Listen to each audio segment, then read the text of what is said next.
So just how good of a recruiter has Neal Brown been since he's been the head coach at West Virginia, and how does he stack up to previous Mountaineer football coaches? We'll pull up a chair, sit back, relax, and I'll tell you. What is up, college sports fans, fellow members of Mountaineer Nation? This is Couz, and welcome into another edition of Couz's Corner. Pull that chair up. Let me serve you up another shot of top-shelf college football content. On tap in today's episode, we're talking West Virginia head coach Neal Brown and his recruiting prowess, or, according to some, his lack of recruiting prowess. Depends on what camp you fall in. There's been a lot of conversation as of late, really over the last year and a half, about how good of a recruiter Neal Brown is. There's one camp that says Neal Brown's the best recruiter West Virginia has ever had. He just hasn't been able to translate that to wins on the field yet. There's another camp that says Neal Brown might be the worst recruiter the worst recruiter West Virginia has ever had. That's where one of my loyal supporters, Timbo, he falls into that camp. And then there's the third camp that says, Neal Brown's an okay recruiter. He's not bad. He's not great, about where other West Virginia coaches have been. That's kind of where I have found myself leaning lately, but I didn't really have any hardcore data to back it up. I'm just going off of what I've seen, from the outside looking in. So I decided to dig into the numbers. And I got to thank my supporter, Timbo, that I mentioned earlier. I want to give him a thanks for giving me the idea for this video. He said he would like to see a video comparing West Virginia's recruiting to the bottom teams in every Power 5 conference. And I thought, that's actually a pretty interesting idea. Well, as I got to doing it, I really wasn't satisfied with the answer. So I dug even deeper. I went in and compared Neal Brown's recruiting to previous coaches at West Virginia. They started with Dana Holgorsen. Still wasn't satisfied. I went back to Bill Stewart and all the way back to Rich Rod. Now, they did not track recruiting in the Don Nehlen era, so the furthest I could go back was 2002, which would have been Rich Rodriguez's second season as the head coach. But first, I want to look and compare West Virginia's recruiting class in 2023 to the bottom 4 teams in every Power 5 conference. Now, the way I did this exercise, there were a few what I consider blue blood programs, or at least are on the cusp of being a blue blood program, who finished in the bottom of their leagues in 2022. I left those schools out because even though those schools finished near the bottom of their conference, they are blue blood programs who will probably always out-recruit West Virginia, regardless of their record. The schools I excluded from this list are Florida, Miami, Nebraska, Auburn, and Oklahoma. West Virginia will likely never out-recruit any of those schools, just because of circumstances outside of West Virginia's control. Most of those schools have won multiple national titles. Most of them are considered blue blood programs by most experts, or at least could be considered blue bloods. And then you got, somewhere in the state of Florida, things like that. So because of those factors, I don't think it's fair to compare West Virginia to them. I wanted to compare West Virginia to similar universities, ones that they're more competitive against, so to speak, on the recruiting trail, and that have some of the similar challenges.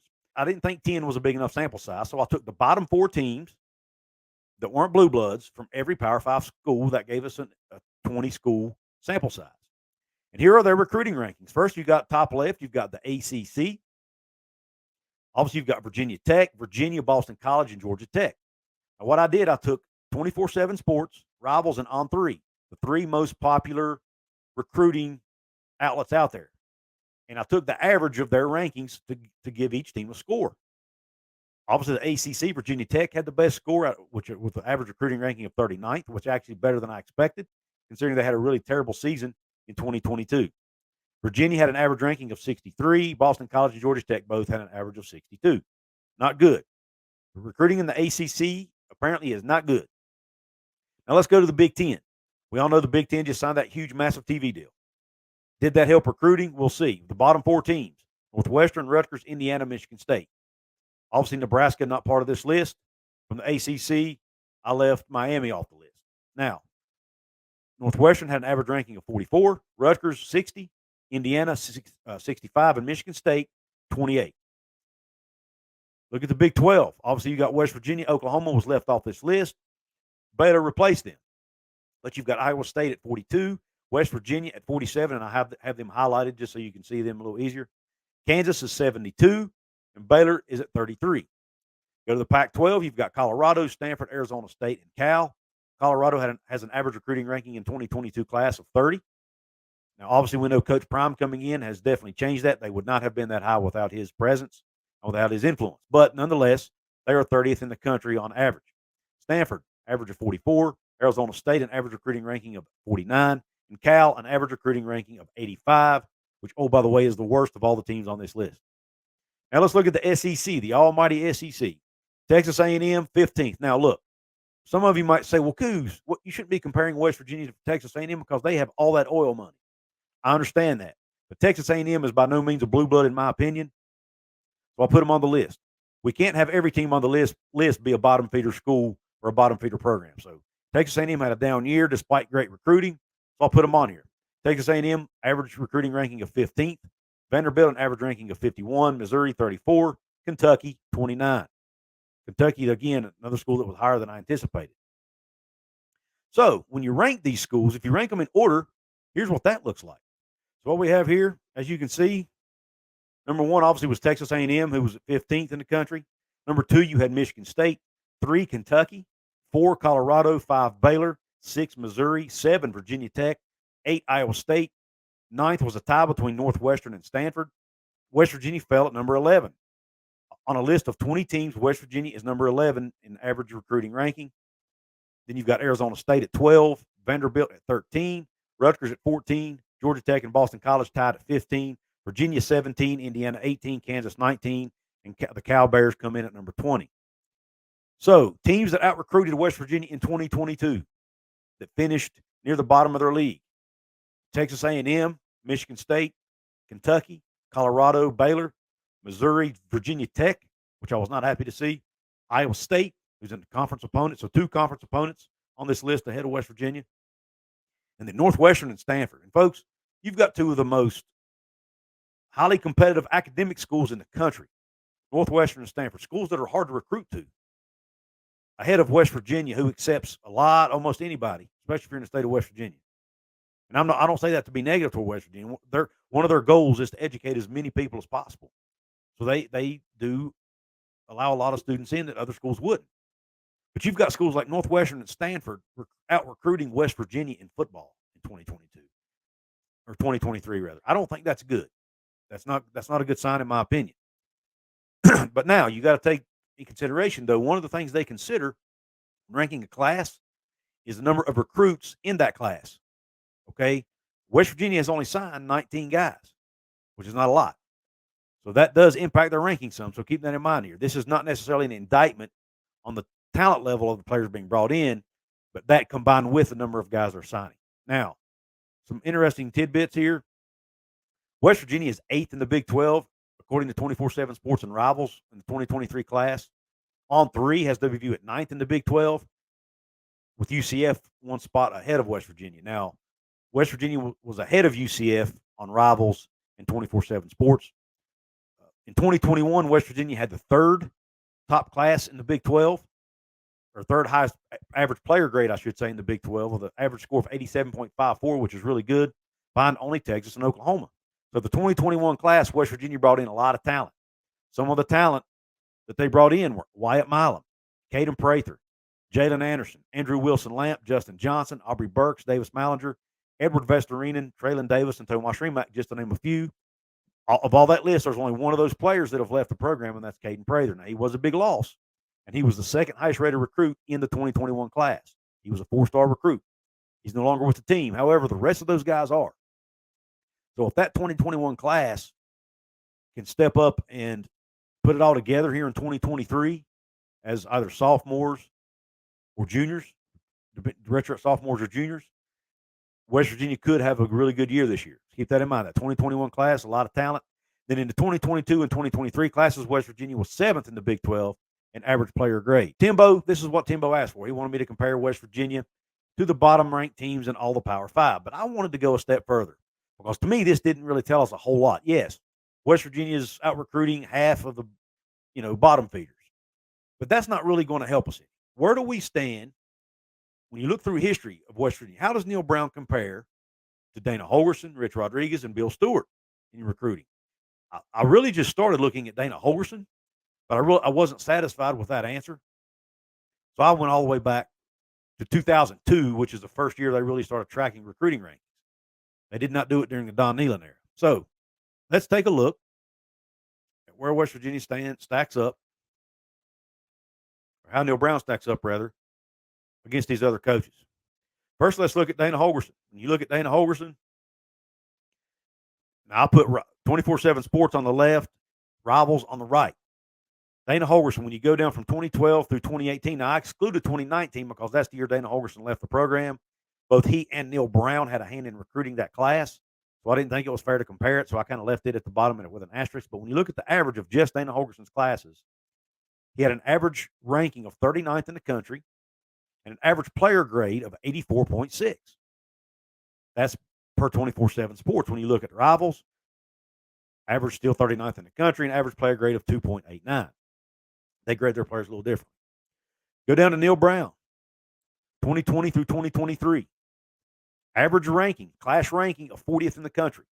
That's one spot worse than Dana Holgorsen. However, when you look at his average player grade, it's higher than Dana Holgorsen, 86.85, where Dana's was an 84.6. So 2.25 points higher. That's a pretty big difference in recruiting.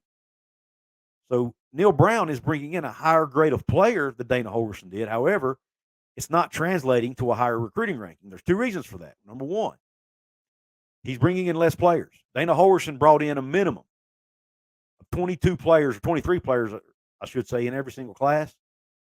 Neal Brown has never brought in a class more than 23. So he's only, and a lot of that's because of the transfer portal. He's having to go out and get transfers a lot every year, where when Dana was the coach, players didn't get granted immediate eligibility when transferring. So they had to rely on high school recruiting to build their rosters. Neal Brown has to rely more on the portal. So that plays a role in the ranking. He's getting less guys, okay? And another thing that plays a role, something else I noticed, is average recruiting rankings for teams around the country got better. So the talent as a whole, the talent pool of high school players coming out of high school has increased. The players are more talented now than they were 5, 6, 7, 8, 9, 10 years ago. So, yes, Neal Brown's bringing in better players, but so is everybody else in the country. Now, you've obviously got Neal Brown's rival score on the right, 3.06 is his average grade there. Now, when it came to Bill Stewart and Rich Rodriguez, 24/7 Sports had not started tracking recruiting rankings until 2010, so I didn't include their numbers. I only included Rivals.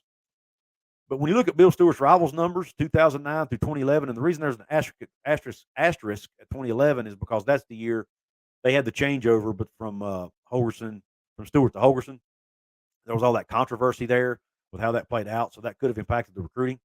But when you look at Bill Stewart, especially the first 2 years, he did a great job recruiting at West Virginia. He had recruiting class rankings of 27, 27, and then that 47 year in 2011. But his average recruiting ranking was 34th in the country. His average player grade was 3.05.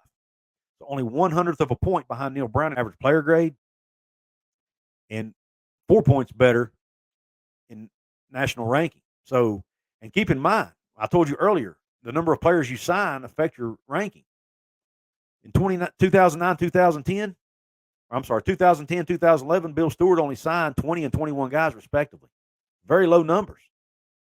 Lower than what Dana Holgorsen was getting year in, year out. And only barely above what Neal Brown's getting year in, year out.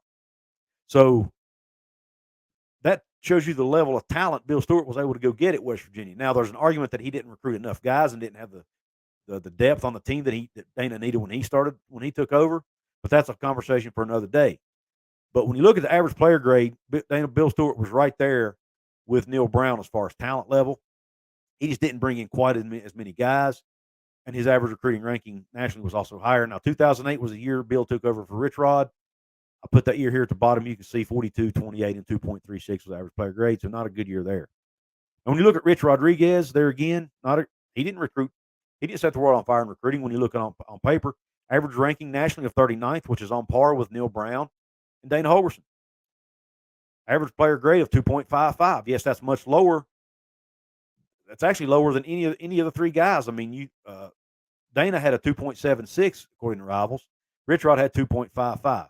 Rich Rod was just very good at getting guys that might have been under-recruited, guys that may have been diamonds in the rough, and being able to utilize them in his scheme and being able to put them in the best positions to be successful. And he was a great developer of talent. There's no arguing that either. So, to summarize, what are my findings here? Is Neal Brown the best recruiter West Virginia's ever had? Obviously, he's not. I mean, he's right there at 38th average national ranking. Only one ahead of Dana. and then actually 4 spots behind Bill Stewart. But you got to keep in mind, it's in a day and age where the talent across the country was better. So Bill Stewart was actually recruiting a higher level of talent at that time than what Neal is today, in my opinion. Because, like I said, the players today are rated higher than they were back when Bill Stewart was the coach. So basically, what this tells me is Neal Brown is basically recruiting on par with all the other coaches that West Virginia has had. For the most part, he's 30 to 40 on average in recruiting nationally. That's where West Virginia's always been. So what has been Neal Brown's problem? I think it's all been based on his inability to retain talent. He loses too many players to the portal. When he does lose players to the portal, he hasn't been able to go out and find replacements for those guys that are equal to or better than the guys he's losing. So I want to hear your thoughts in the comment section. What do you think about these charts that I showed you? I know this is kind of a longer video than what I normally do, but I wanted to kind of go really deep into the numbers. Once again, thanks to Timbo for this video idea. I want to hear your thoughts. What does this tell you anything about Neal Brown and his recruiting? Has it been better than you thought, worse than you thought, about where you thought it was? What do you think it is? Do you think his recruiting needs to improve? Or do you think this is just where West Virginia is always going to be? And he just needs to do a better job developing the players he's getting. I want to hear your thoughts. Also, guys, please support my channel here financially. There's a couple different ways you can do that. All the money you give that you donate here goes right back into the channel to help me, I'm trying to improve the content, get out more content, and just improve the quality of my offerings here for my channel members and things like that. It all goes right back into the channel. But there's a couple different ways you can do it. You can check out my merch store by clicking the link at the top of the description box or hitting one of the photos below. You can hit the join button, take advantage of some of the perks I have to offer. Speaking of the channel members, I want to give a shout out to a couple of my newer members, Tom Reinhart and Brad Cheney. Thank you, gentlemen, both for your membership. Also, a random shout out to a few of my older members, Chris D, FSU 45, and Luke Bart. Thank you all for your support. Thank you to all my channel members. I'll give all of you a shout out at random times here. That's one of the perks of being a member here. You get early access to some videos. You get, I'll send you 5 special guests on. I'll give you a chance to ask questions for those guests. I'll give you some members-only content, things like that. Also, I'll do contests occasionally, and I give my channel members access to the contests I do. Also, if you want to support me absolutely 100% free, there's ways you can do that as well. You can like this video by hitting the thumbs up button below.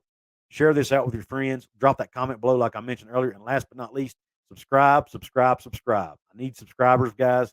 Please don't forget to subscribe if you haven't yet. If you like college football, especially Big 12 football and West Virginia football, this is the channel for you. So please hit that subscribe button. I really appreciate you tuning into this video. I appreciate your support. And until the next episode, Q Country Roads.